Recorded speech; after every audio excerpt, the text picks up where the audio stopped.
Start. सप्रेम नमस्कार. आज हे पत्र विशिष्ट उद्देश मनात ठेवून लिहित आहे. आपण गेली 20 वर्ष गावामध्ये राहत आहात.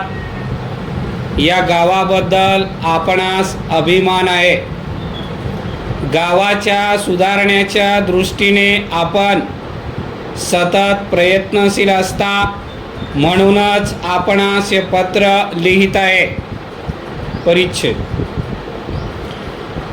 आपले गाव नदी किनारी वसलेले असल्यामुळे पाण्याचा प्रश्न आपल्याला कधीच तीव्रतेने जाणवला नाही.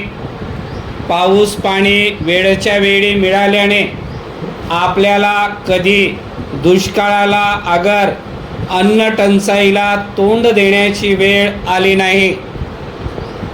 त्या दृष्टीने आपल्या गावात सुबत्ता नांदत आहे. असे म्हटले तर चूक होणार नाही.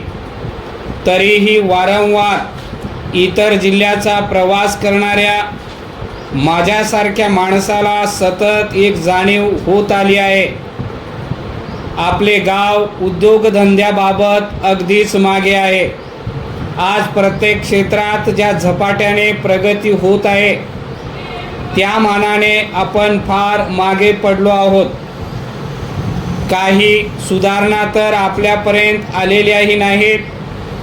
गावाचा सर्वांगीण विकास करून आपले गाव प्रगतीपथावरील एक अग्रगण्य गाव व्हावे असे सतत वाटत आले.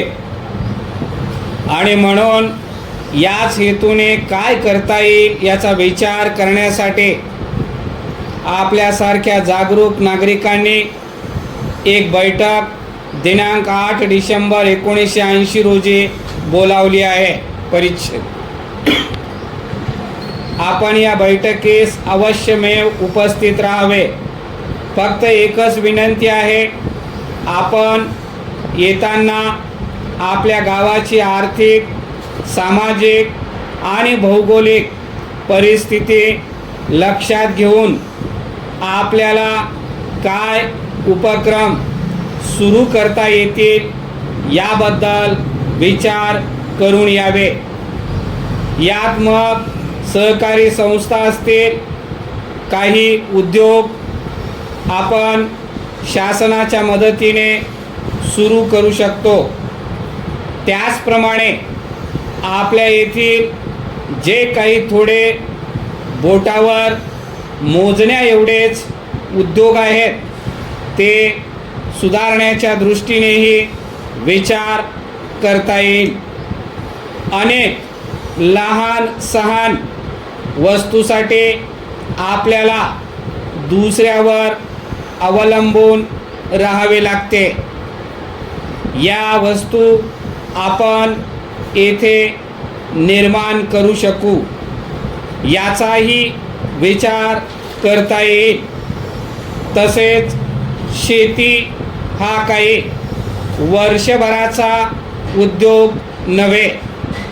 त्याला कुठल्या धंद्याची जोड देता येईल याचा आपण विचार करू शकतो. परिच्छेद. माझ्या मनात आपल्या गावाबाबत एक स्वप्न आहे. ते साकार झाल्यास गावाचा कायापालट होईल आणि मग औद्योगिक क्षेत्रातील आपल्या गावाचा मागासलेपणा थोडाफार दूर करता येईल.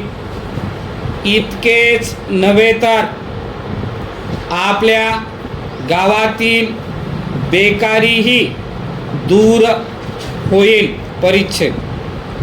या सर्व गोष्टीचा विचार करण्यासाठी वरील बैठक आहे. कळावे आपला